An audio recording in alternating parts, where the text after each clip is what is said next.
All right, let's talk about your first meeting with your client. Now that you have created the winning proposal and finally you got their attention and they're ready to sit down with you, this is what we are going to talk about on your first meeting with them. So this can be in the form of video.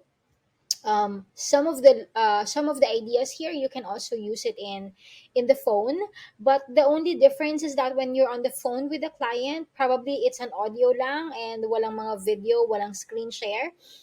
Make sure that your tone is very lively para kasi 'di ba hindi ka nila nakikita eh. So they rely on your voice and your tone. So you have to be very, aside from being a professional, you are alive on the phone. You know what I mean? It's upbeat, hindi very, you're sending the message that you are very interested with this project and not so antok on the call.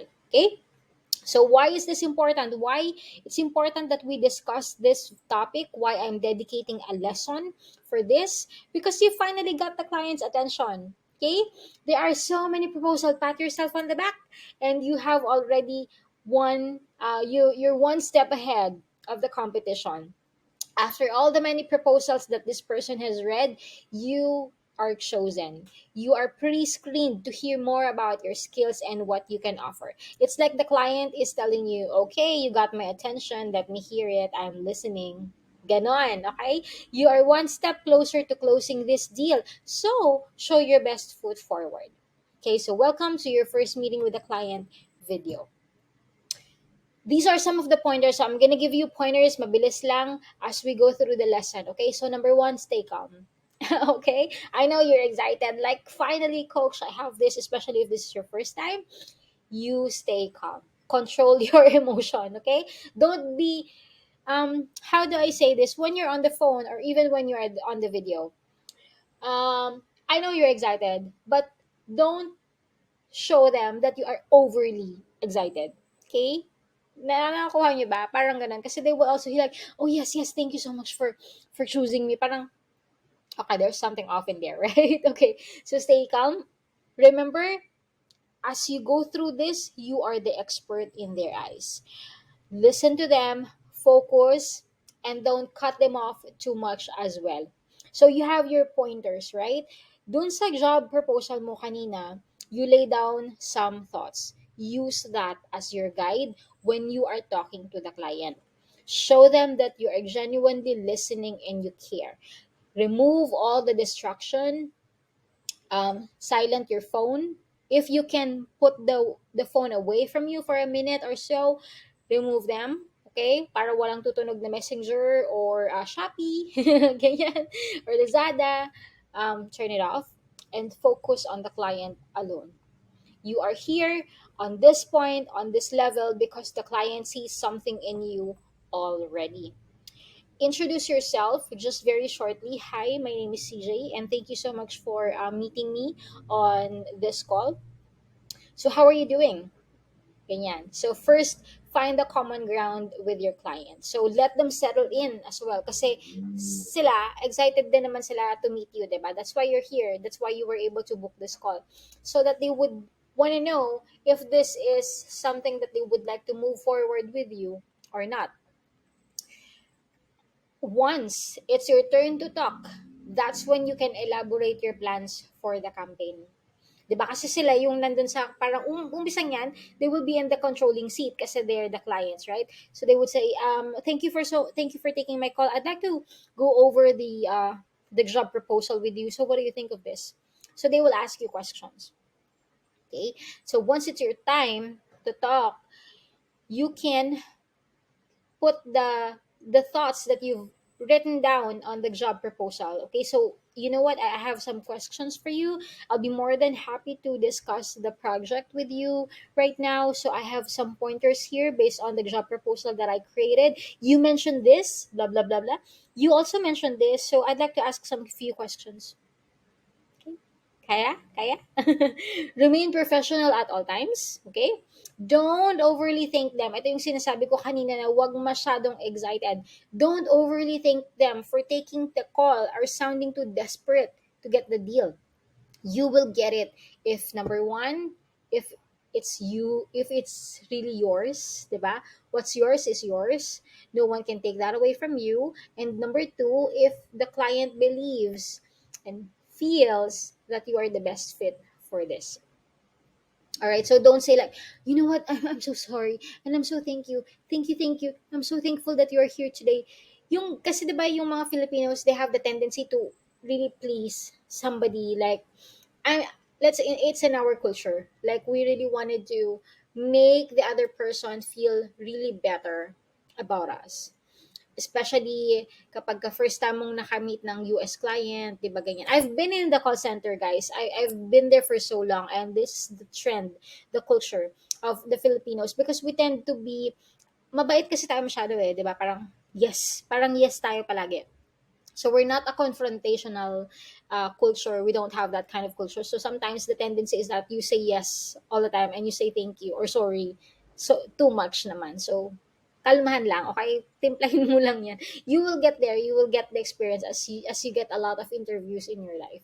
So sometimes the conversation can also be a little sidetracked, especially when the client is talking about their business. So make sure you have a call script when it's getting off the topic, you can guide the conversation back. So ano yung call script? Yung flow mo. Ano yung mga una mong gustong i-discuss? Ano yung mga itatanong mo kay client? Um, about how long the job would be, ano yung mga word is the and I'm gonna show this to you later. But you have a call script, so you take control of the conversation again when the client is getting sidetracked a little bit. Okay, so you have a conversation, you have a flow. These are the things that you're supposed to ask and the things that you want to know in the client's point of view so that you can complete the job. Take notes of the new information that your client will be talking about kapag may naalala siya. Kapag, syempre kasi 'di ba, ang goal mo dito is to have a deep conversation with the client para alam nyo kung saan kayo patungo dun sa project. So make sure that you have a pen and paper handy. I always have this wherever I go. I have the traditional pen and paper. If you don't want that, you can have a notepad in your phone kung mabilis kang mag-type naman. O kaya you have an iPad, tas meron kang parang um, anong tawag doon? Apple pen or whatever that you can write down. Make sure just have something in handy kasi baka makalimutan mo yung mga new information na ibibigay ni client. So make sure to take notes. Talk about your past experiences as well relating to this project if necessary. If the client sees that you are passionate about this topic or the business, they will feel it. Ako, when I start talking about Facebook or e-commerce or dropshipping, I can sit down with you for long hours because that's where I am passionate with or at. Ano ba yung tama doon? Passionate at, passionate with. Right? I can talk to you about finding the supplier, how do you get to US customers, ano yung mga supplier na nasa iba't ibang, iba-ibang dropshipping company, yung mga ganyan. I can talk for hours like that. And the client will feel that when you are so passionate about your niche. That's why I tell you, if in the beginning hindi mo siya gusto, or you know that it's just alam mo sa sarili mo na hindi ka naman ganun kagaling doon, pero you know that that's the right path for you. When I started e-com or Facebook ads, hindi naman ako passionate sa Facebook ads talaga. Hindi naman ako techie. Pero eventually, I became good at it. So that's why na minahal ko na rin siya. Because gumaling ako sa kanya eh. Alam mo yon. So, ganun ka din. Um, you will become passionate with something, not really your passion, but find something that you think you will eventually love and a thing that you will be able to talk about. I don't like HTML. I don't like discussing mga codes. It really makes me dizzy. So I stay away from that niche. So find something that you think is okay with you to talk about, like something hindi mo man siya super and we talked about this on video 1 on how you can find your niche, right? On the previous videos that we have, I've discussed this already. Find something that you think you're in a common ground na okay ka lang namang i-discuss. And then you be good at it. To the point that you are passionate enough that anything that they ask you, you know already. Is it SEO? Is it Google Ads? Is it TikTok ads? Is it funnel design? Is it coding? Yung mga ganon. Okay?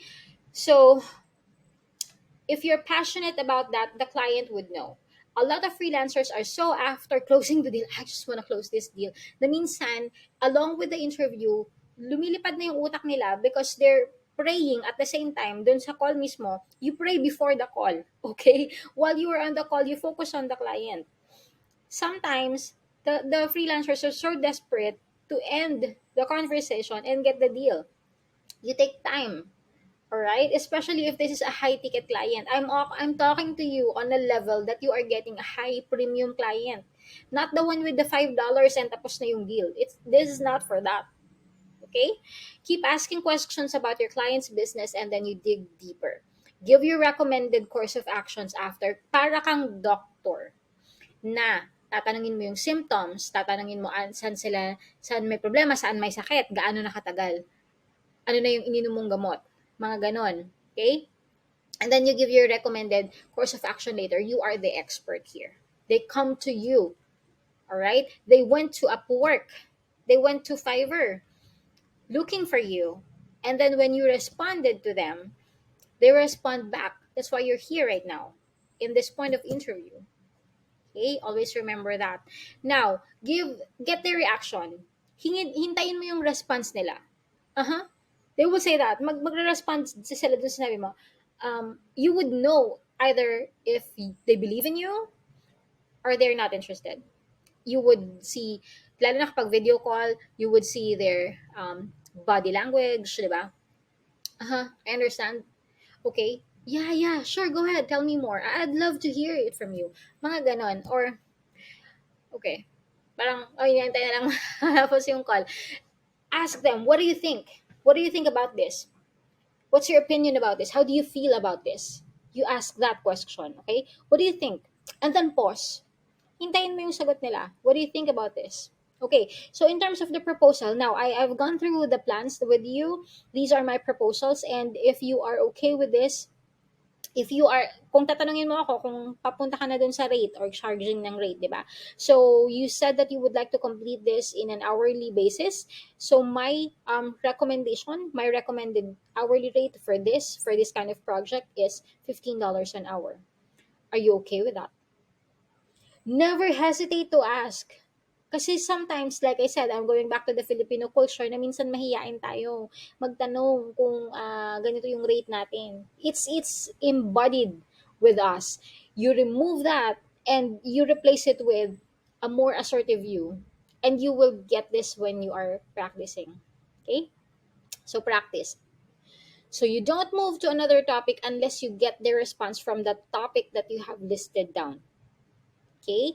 Kasi you would know if kung tuloy pa ba yung project nyo, you would definitely hear it in their voices. Okay? Get their response. If they sound hesitant or decided, how you would know that.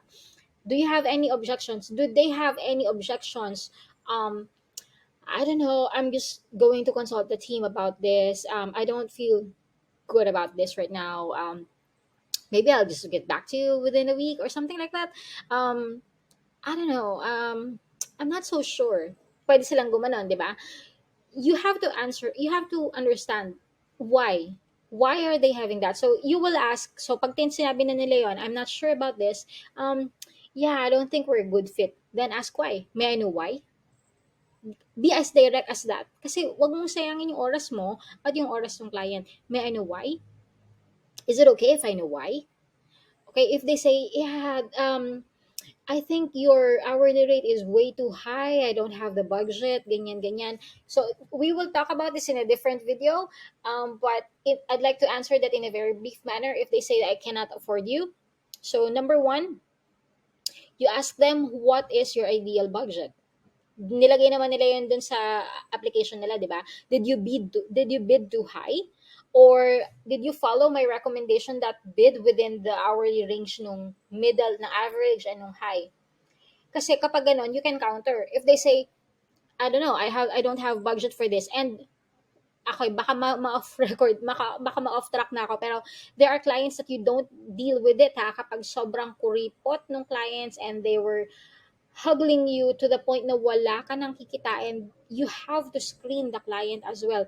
That's why it's very important to have this conversation, because you should know if they are really your clients. Baka naman you are trying so hard to get them to you, to have this project for you, but at the same time you are crying deep inside because it's too baba.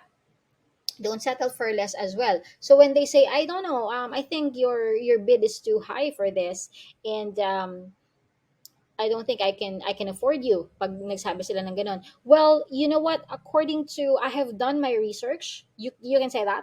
Na wag mo sabihin na in the membership plan you can see other people bidding, but you can say that according to my research, I've done my research and I have experienced this.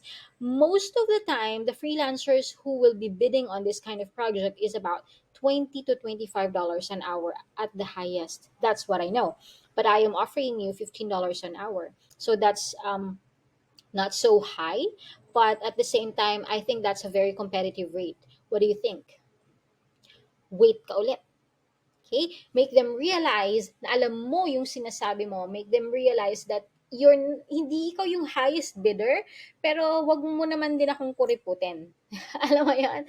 Yung ganon. So you practice that. You practice on the mirror. You practice with somebody else. If you think like, oh, hindi ko yata kaya yan, kaya mo yan.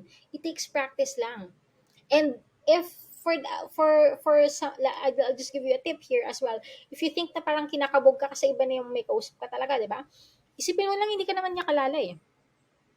That's what I learned in BPO. So sa call center, kausap mo talaga ibang lahi, 'di ba? Especially if you're not very good at in English pa, and you're practicing and you're talking to someone in English on the other end. Kinakabahan ka talaga. Normal 'yon. It's very normal, no? Especially if you're not used to having direct conversation with someone. But you just have to think about this. Hindi ka na nila kilala. Okay? I mean, hindi ka nila kilala. If they reject the application, so be it.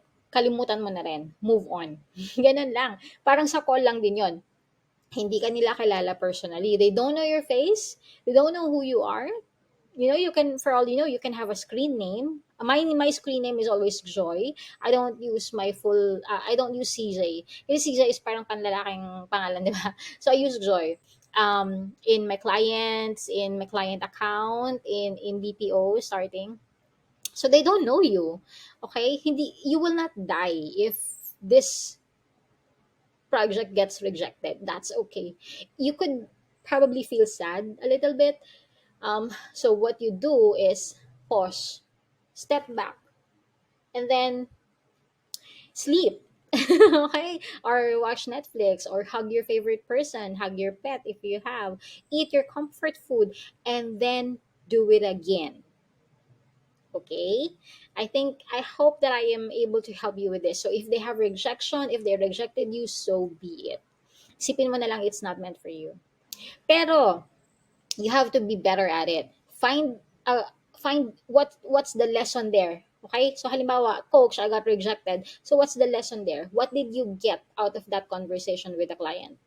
If they say hindi pa rin talaga nila afford yung $15, coach, kahit na $2 tayo, hindi pwede. Di ba?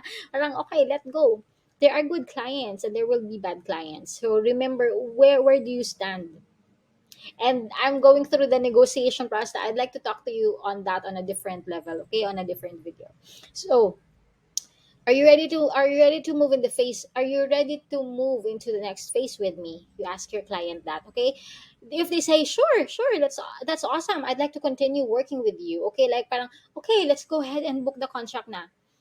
And then when they say let me think about it, you'd say, is there anything that you would like me to address even more? Do you have any other questions? Because sometimes they're just no. The answer is just no, and that's it. Then you don't need to push anymore. Okay? I hope you guys are learning. All right. So if they have any objections in the process, clarify before you move on to your other topic. If you have anything there on your script pa, and then do a recap before you end the conversation. So before we end this conversation, I'd like to just do a recap if that is okay with you. So you have to tell them loudly. Okay, so just to summarize, as we talk about today, we talked about this letter A, blah blah blah blah, and then we agreed to this letter B, blah blah blah blah. I have learned that your company is this, blah blah blah blah. You agreed that we will push forward with the hourly rate of this, blah blah blah blah, and our target goal to finish this project is blah blah blah blah. Okay, and then for you, and then kung merong mga homework doon na kailangan na i-submit, for example mga deliverables, and then you agree, Miss Davis, you agree that I will be given an admin access to your Facebook account, and then your assistant will walk me through blah blah blah blah. Let them do a recap with you. Okay? Para klaro, para hindi kayo parang hindi naman natin pinag-usapan yun parang I don't know where did that come from. Okay? And then I'm going to meet with you for another kung kailangan ng strategy call pa ulit next week ha. And then I'm going to meet with you again for another strategy call on Monday 8 a.m. Pacific time. Ganyan. Or I will be writing an offer, I'll be providing a contract, or you will be providing an NDA or non-disclosure agreement for this project. And we will begin tomorrow. Did I cover everything? Do you have any questions before we end this call? Good, right? You control the call or the conversation. Now schedule the next call with them if necessary, or if they say, let's say for example, and this is very common ha, na meron pa silang mga ibang freelancers na i-interviewin. So if the client says, yeah, I think I really enjoyed this call, but you know what? I'll circle back with you because I need to talk to other freelancers. I have like 6 freelancers on the call right now, and within the hour, I'll be interviewing another person. That is okay. Huwag kang kabahan. Kasi usually they really do that, especially if they're big clients. You're not the only one, okay? So what you can do is like this, okay? That's all right. On my end, I am going to wait for you until you're done with all the interviews and let me know how it goes. Be that firm. Practice. Okay, it all takes about practicing lang. Practice in the mirror how you speak in English. Okay, so I think that is let me see if I have okay, I'll discuss this with you on a separate video. Your strategy call and your next demo with your client. Okay, so I'm just gonna cut this video for 22 minutes long so that hindi masyadong mahaba. If you have questions, I hope you appreciate what you've learned here and I hope you learned something. I will see you on the next video.